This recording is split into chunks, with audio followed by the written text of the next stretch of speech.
If this is supposed to be my bride, I would like a divorce as soon as possible. Please, help me.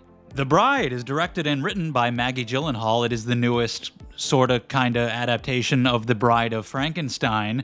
And when the trailer first came out for this, I don't usually watch trailers, but I caught some of this one, and the tone and the style was very much not what I expected, but it looked interesting. It didn't look particularly appealing to me personally, but it was unique, and I thought, I'll check it out. Let's see what it's got going for it. What it's got going for it is being the most annoying movie of the year.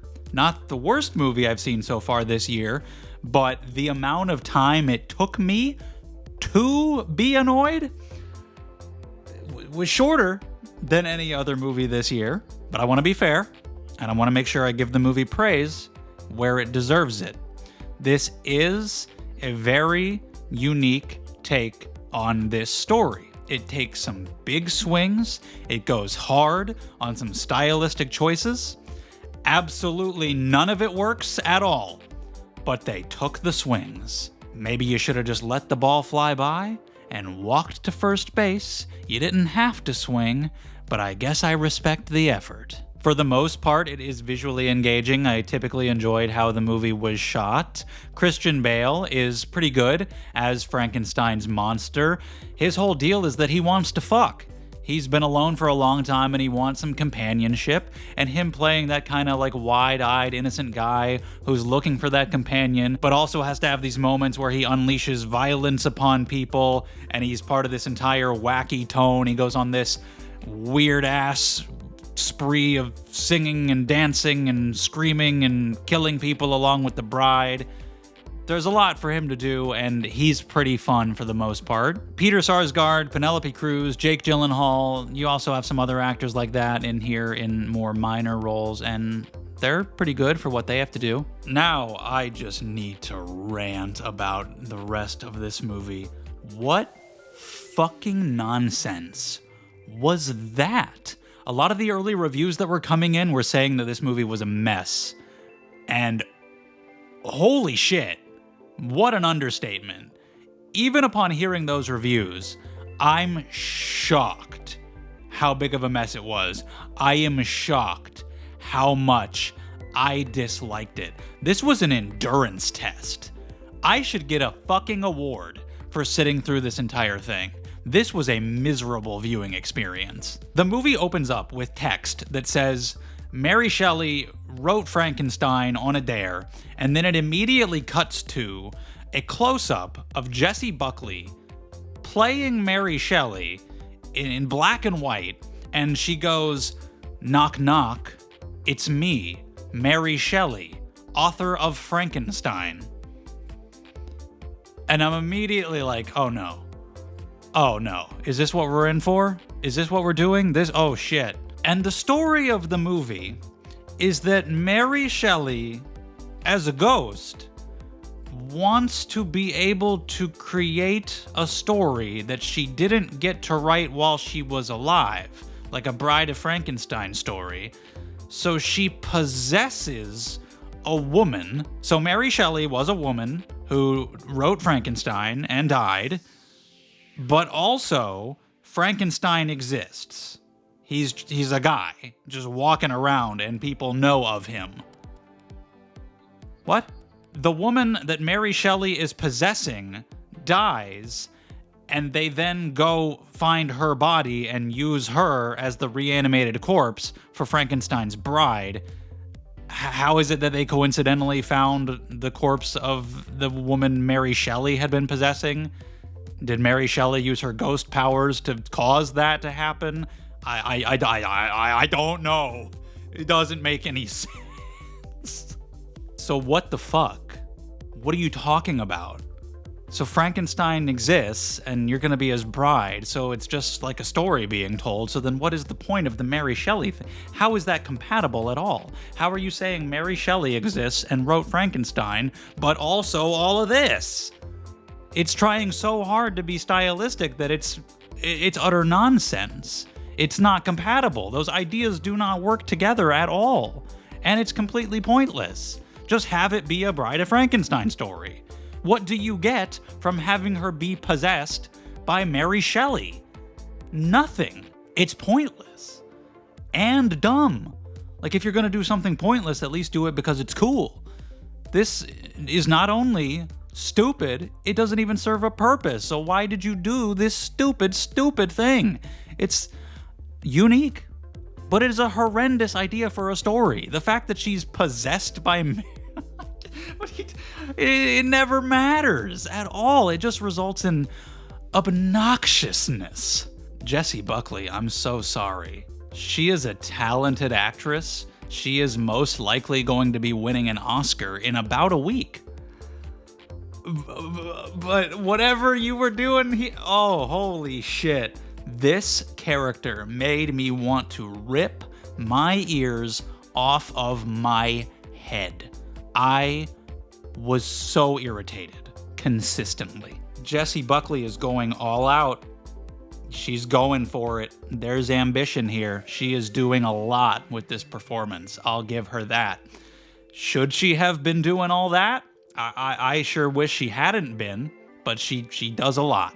I think a lot of it's probably on the director, probably told her to behave in this way. I feel like the direction was do a lot of acting. Not good acting, do a lot of acting. Move your body as much as possible. Scream as much as possible. Make weird noises and just be weird as much as possible. And it just gets to a point. It feels so forced. It feels so uncreative to have every single choice as an actor or a director just be the craziest possible. That's too easy. You need to show some restraint. You need to know where to go and where not to go, how far to go and when to stop.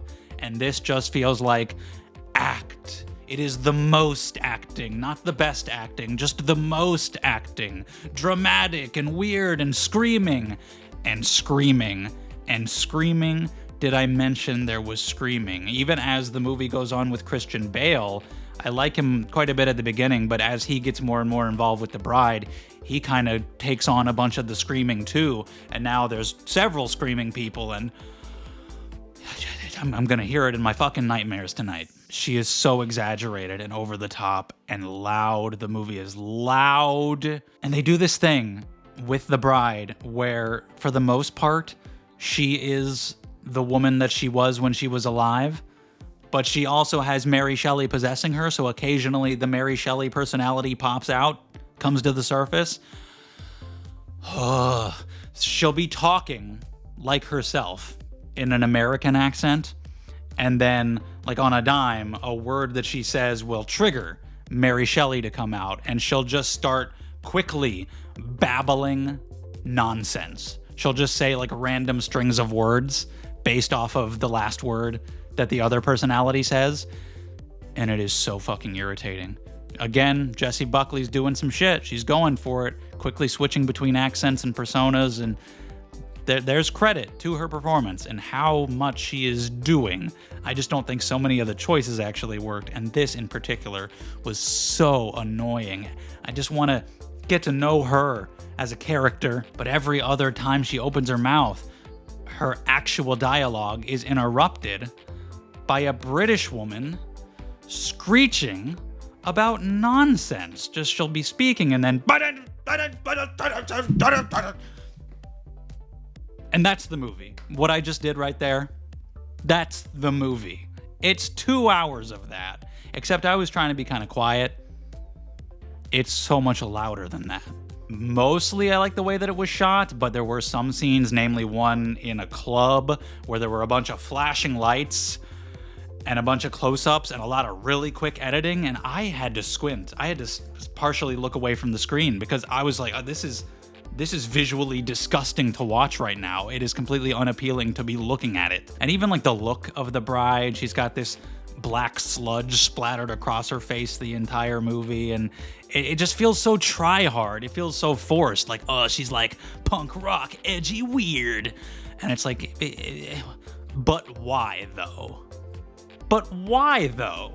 What is the actual story that takes place? Not much. Frank and his bride are just like going about shit, doing things, getting involved in some chaos, some murders here and there. It happens, you know. There's like a subplot about a mob boss. This doesn't matter. It's barely addressed in the movie at all. It's a super minor thing. I never cared. There's a subplot where the bride of Frankenstein inspires like a feminist movement for women to stand up against their oppressors. You know what? That sounds so weird that in some context that could be kind of fun. In this context, it is not. It is also barely in the movie. When it's really properly introduced, like halfway through, I thought, oh, that's the plot now. That's what we're doing. It's really never explicitly mentioned again. It doesn't really have anything to say at all.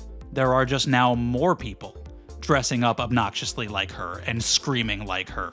Oh, goody. Usually in the theater, if I have to go to the bathroom, I will hold it because I don't want to miss anything. Even if I'm not enjoying the movie, I want to see what it has to offer. Maybe the scene I miss will be the best scene. In this, thank God I had to pee. I was happy to get up for a few minutes, to give me a break from the misery that was unfolding before my eyes. And then I had to force myself to walk back into the theater rather than going home, because I wanted to. There was a guy after the opening scene where Mary Shelley possesses a woman and screams a lot, and Jessie Buckley is cackling, which he just does over and over again, all this, ha ha ha ha. Oh my God, woman, what? I'm so sorry. Again, you're a talented actress, but you needed to tone it down about 47,000 notches. Anyway, after the opening scene and the title card comes up, the guy 2 seats down from me left, never came back. Immediately, he was like, nope, I'm not into this at all. And I was like, I wish I could be you.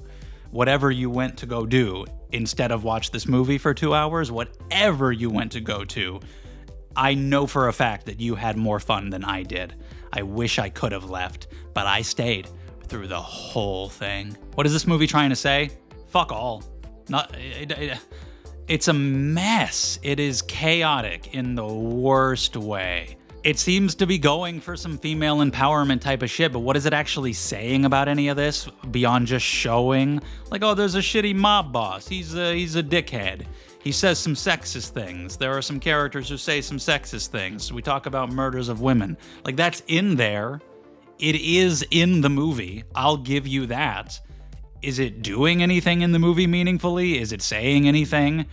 No. It seems the way this movie decides to comment on like power imbalances between genders is to have multiple scenes where different dudes try to rape the bride.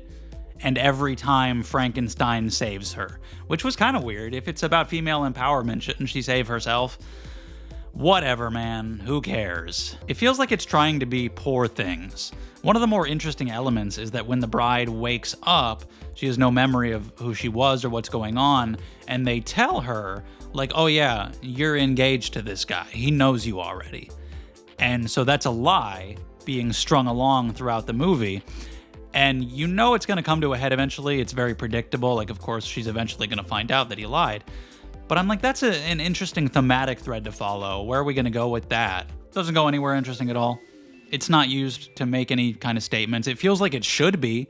You know, it feels like this man kind of molding this woman into whatever he wants her to be, guiding her along, convincing her that she's this thing, that she's his bride. That's who she is, who she's crafted to be, his, belonging to him as his bride, no real identity of her own, and she's being lied to. Like, oh, okay, there's substance in there for a commentary on some gender shit. But then the movie just doesn't do the commentary. Like, the way the movie ends up going and wrapping up, it doesn't have anything to say about that at all. Like, how you think that might play out in a way that would satisfy the story thematically, it just does not. Wow. Just a major misfire on practically every level. I'm shocked. Maggie, I don't know what was going on. This was a deeply unpleasant viewing experience, and I got so sick of the dancing and the screaming and the cackling and the base of the story being complete lunacy. It doesn't feel like it has anything to say, and yet it's trying so hard. It's trying so hard to be punk or goth or just unique, whatever it is that they're going for or that you want to call it. It's trying so hard. You'd think it's really trying to say something, and yet it just completely fails to cohere into anything. It's such a mess. The word mess was invented for this film. I appreciate a swing, but when that swing ends with the bat colliding with my face, I don't appreciate it anymore. I wish you hadn't swung, or I wish I would have just stayed home. Holy shit. Bad time. Very bad time. This is gonna get like an F cinema score. General audiences are gonna be very confused. And I don't blame them. So just watch Poor Things. It feels like this movie is trying to be that, but we already covered that a couple years ago. That kind of did similar story beats to this, except it actually had a purpose. Watch other adaptations of Frankenstein or The Bride of Frankenstein. Watch Alvin and the Chipmunks meets Frankenstein. That's probably a better experience. Watch Lisa Frankenstein from a couple years ago. I really liked that movie. It was fun. It's trying to be Joker Folie à Deux, except way worse. I was more forgiving of that movie than a lot of people were, but even if you hated that movie, I promise you, this is way worse. But it's over. I don't have to hear it anymore. I don't have to hear the screaming or the cackling anymore. I'm home. I'm safe. I can go to bed and just live the rest of my life. What a miracle. What a journey I've been on tonight. Look on the bright side. I don't recommend it. It was a horrendous time, actually. I hated it. It's just so pretentious and try hard and weird, all for no reason, all to serve no point at all, and the ways in which it's stylistic and weird aren't even good. They're just loud. Thank you for watching. Leave your thoughts in the comments. If you liked it, I'd love to hear from you. Like, maybe the style really worked for you, but holy shit, you know? Whatever opinion you may have, agreeing or disagreeing, let's have the conversation down there. Let's go back and forth. If you are with me on how annoyed you were, let's talk about it. Leave a like if you enjoyed the video. Subscribe if you want to see more from me. I appreciate it, and I hope to see you for the next one.